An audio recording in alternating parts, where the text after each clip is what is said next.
Hi there, Renee Aste of Lowell, Massachusetts. And because of my lack of transition into being a full-time prospect researcher, I thought I would just share my experience as a prospect researcher that in the special project I did for St. Michael. So one of the key issues that throws people off is that my work as in prospect research was a gift to St. Michael. Back in 2019, my son was at St. John's Prep in Danvers, Massachusetts. My husband's a graduate there. I was like, how did the school get all this money? It's through their alumni association. And St. Michael's didn't have an alumni association. So I asked if I could go into the basement of the rectory and pull out the class registers. They were all written in cursive from like 1965. And I used my background in law and my background in court research to update and create a database. And that database was just in Google Sheets, but I had everything formatted to be uploaded to a CRM someday in the future. Magically, I would hope that somebody would step up. So I did years of research. It took years because of COVID, but just typing everything into the database, then doing the background research.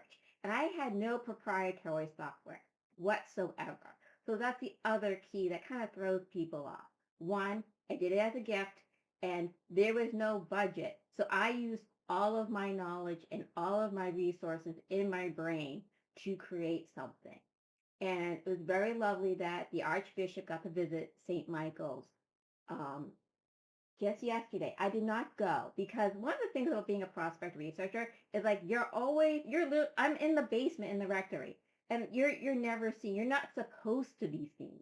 So when people say, what show me what you produced. What have you produced? The school is still open. That is where we are as a school. You know, some people have these big endowments of close to $1 billion. We had no alumni association. We had nothing. And to create something from scratch, and I'm very thankful to Pauline and the Alumni Association because I could have done all that research and it could have just sat there and nobody could have taken the ball and run with it. And the Alumni Association was formed and they took the ball and they ran with it and they created like a distinguished alumni dinner. They have golf tournaments. You know, they have events just like yesterday. Yes, I wasn't there. I know maybe I should have showed up. Gotta get kind of embarrassed, about this work. But there is evidence of me. There is evidence of me of being acknowledged. We have a playground set now. We did not have a playground set. After 130 years, we have a playground at St. Michael's. And Pauline was very nice to give me a name tag. I was a little late, unfortunately, because my husband was running late. And I always use this reference of the Blues Brothers. Of, you're trying to save the orphanage and you don't know what to do. So you try to get the band back together. Just like that. There's like the Blues Brothers and like, we got to get the band back together. We got to save the orphanage. We got to save the school. We're going to save the school guys. So I've been trying to take this and transfer this into full-time work. And Nendra has been absolutely wonderful to me, but there are barriers that I've experienced that it seems like can't be solved.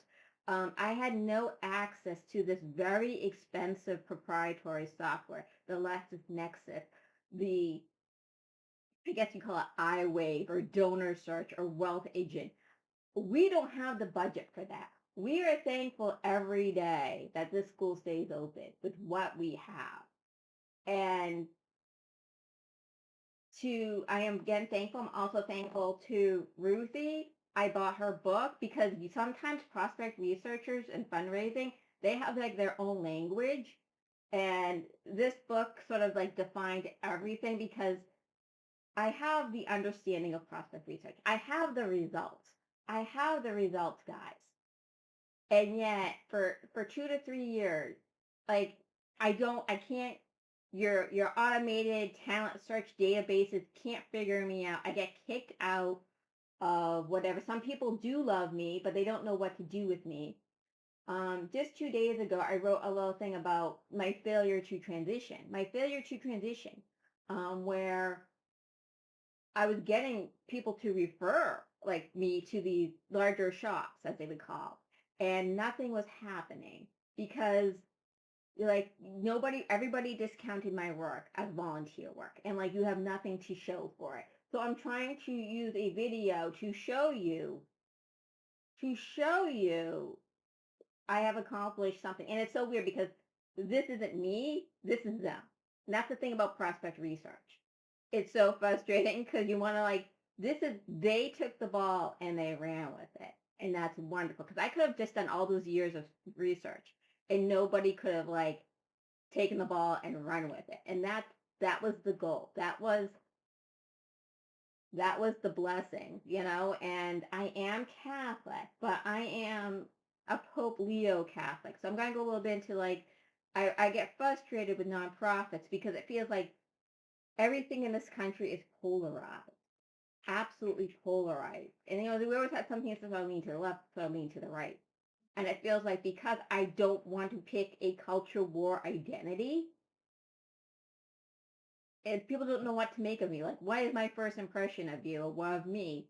And I'm very grateful every day for the people who took my research, took the ball in a good way, just ran with it. And it has been hard. I know everybody's hurting in the nonprofit world. I know it's hard, but I felt like maybe making a video to upload it in LinkedIn might be something a little bit more